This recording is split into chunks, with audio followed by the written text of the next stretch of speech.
Hola mi gente, I'm Mariana Atencio and welcome back to the Mariana Atencio Show. This is part of a new series that we're debuting called Authenticity Academy. And this is something that so many of you deal with that I wanted to tackle it head on today. And it is, how do you talk about your accomplishments without sounding like you are bragging? So many executives come to me with this, so many women. And it's so important, especially in today's climate. So whether you are in a job interview or asking for a raise, pitching yourself for a keynote, or just introducing yourself in a room full of big titles, I know that it can feel uncomfortable to say, "Hi, I'm Mariana. Here's what I've done. Here's what I bring to the table." But here is the truth. Learning how to confidently pitch yourself is not arrogance. It's a communication skill. And because it's a skill, you can learn it, and I'm going to teach it to you in the next 15 minutes.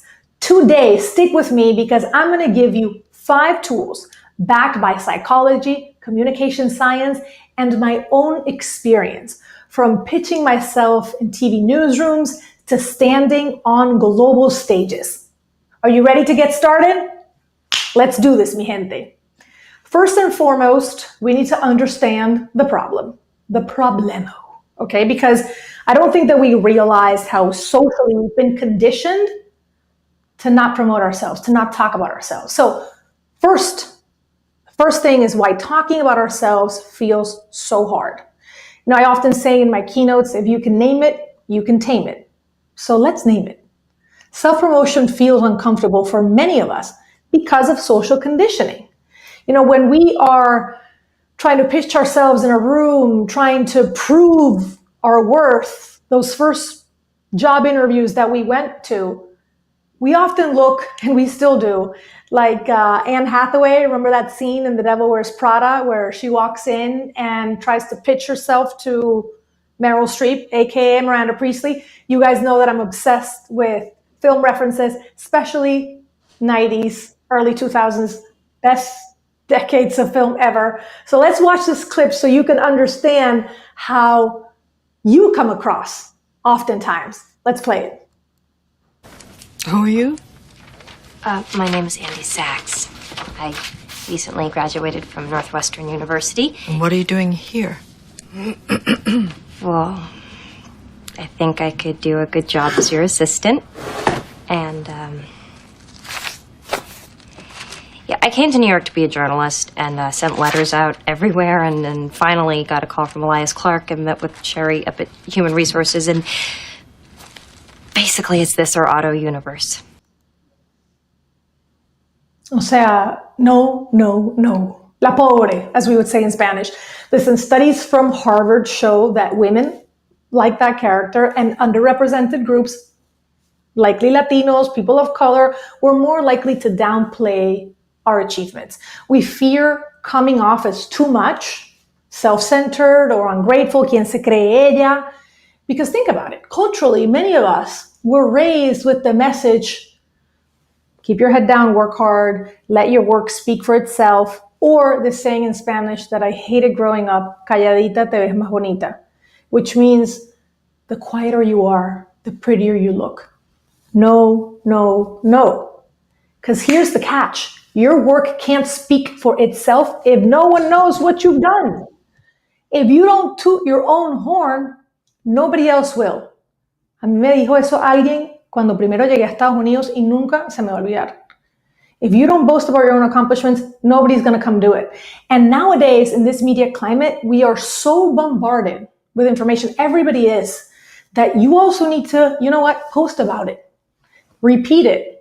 Make sure you get your accomplishments, not just verbally when you're in these rooms, but on LinkedIn, on Instagram. And I know that many of you have such a hard time doing this. Even loved ones, right, that I coach and I try to help in this, they're like, no, I don't feel comfortable. You gotta do it.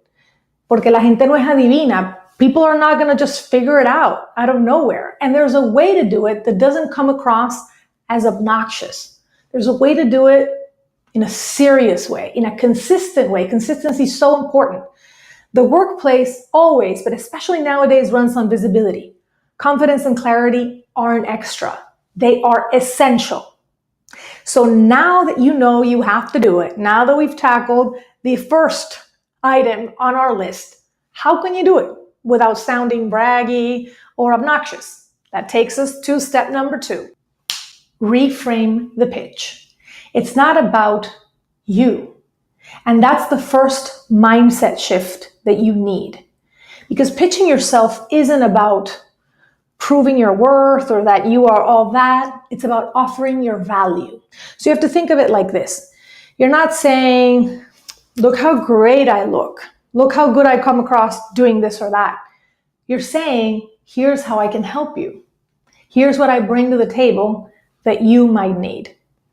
Now, there's a social psychologist, Dr. Heidi Grant. She calls this value-based advocacy. And it's been shown to increase credibility and relatability, especially for women and people from minority communities. And that's many of us Latinos.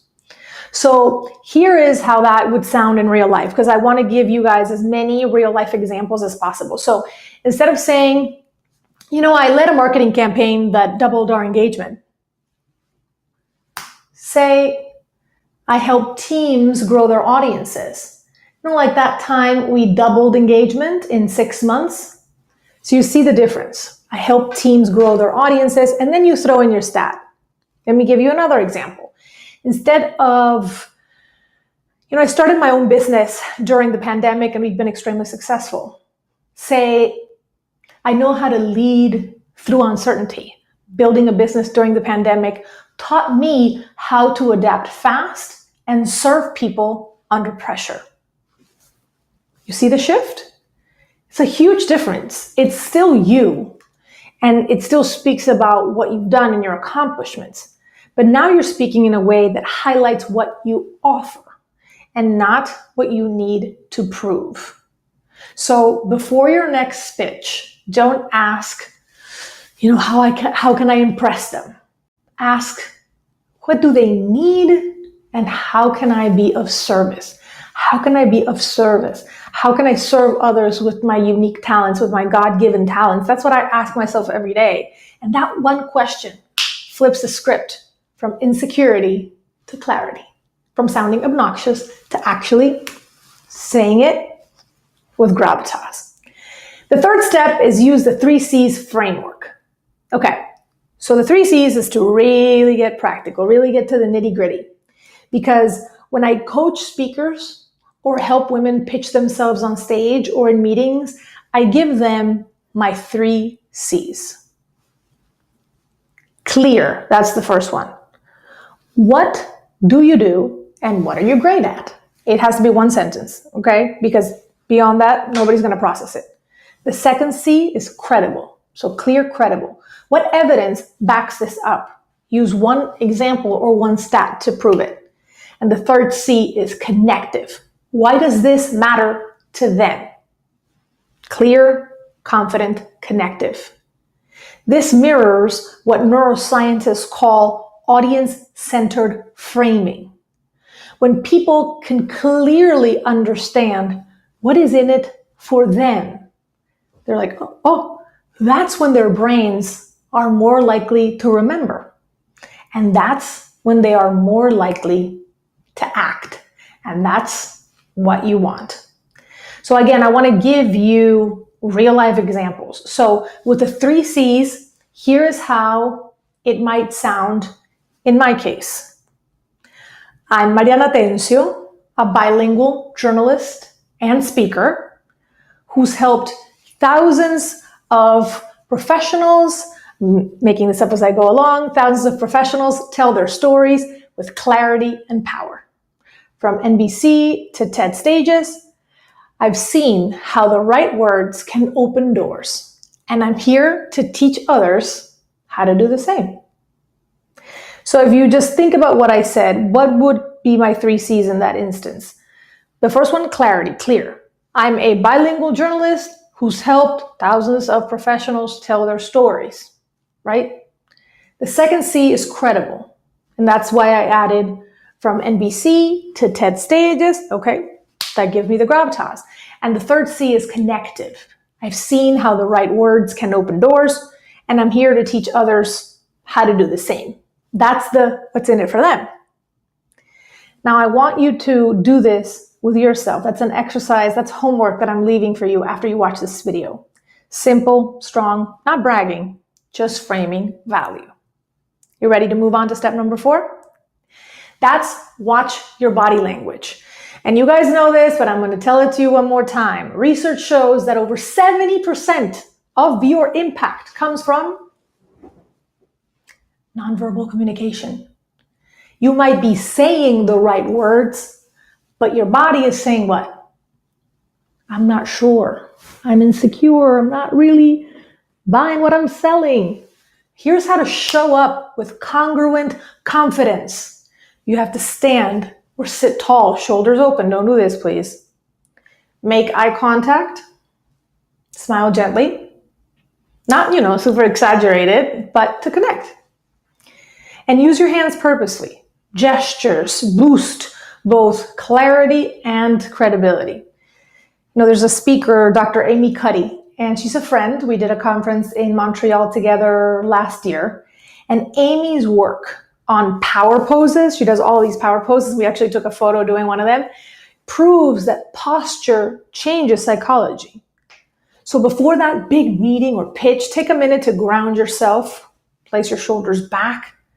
Your presence is part of your pitch and how you sell yourself. All right.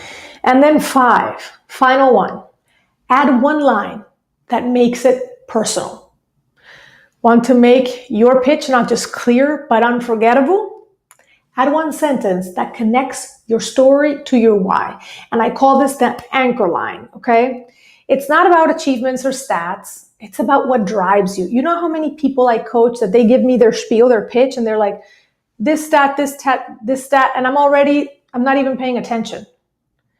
You need something that makes your pitch feel real and not rehearsed. So here are a few examples. Instead of saying women need help in the office because of XYZ, you could say something like, I help women find their voice because for years I was scared to use mine. Or I'm passionate about financial literacy because I watch my parents work hard but never get ahead. That immediately just grabs you if you're listening to that. Or how about I coach first-gen college students because I remember how lost I felt my freshman year. ¿Ven la diferencia? I became a healthcare advocate because I saw how broken the system was when my abuelita got sick. Again, that's your why. People respond to that. I teach people how to communicate because growing up, I had to translate everything for my family. These lines don't brag. That's the thing. They build trust. They show the human behind the resume. And that is what people remember. That is what sticks. So next time you pitch yourself, don't just tell people what you do. Tell them why you do it. And that's what makes it powerful. Think about it. We're in this culture that's so obsessed with what do you do? What do you do? That's the first thing people ask you at a party. Why do you do what you do?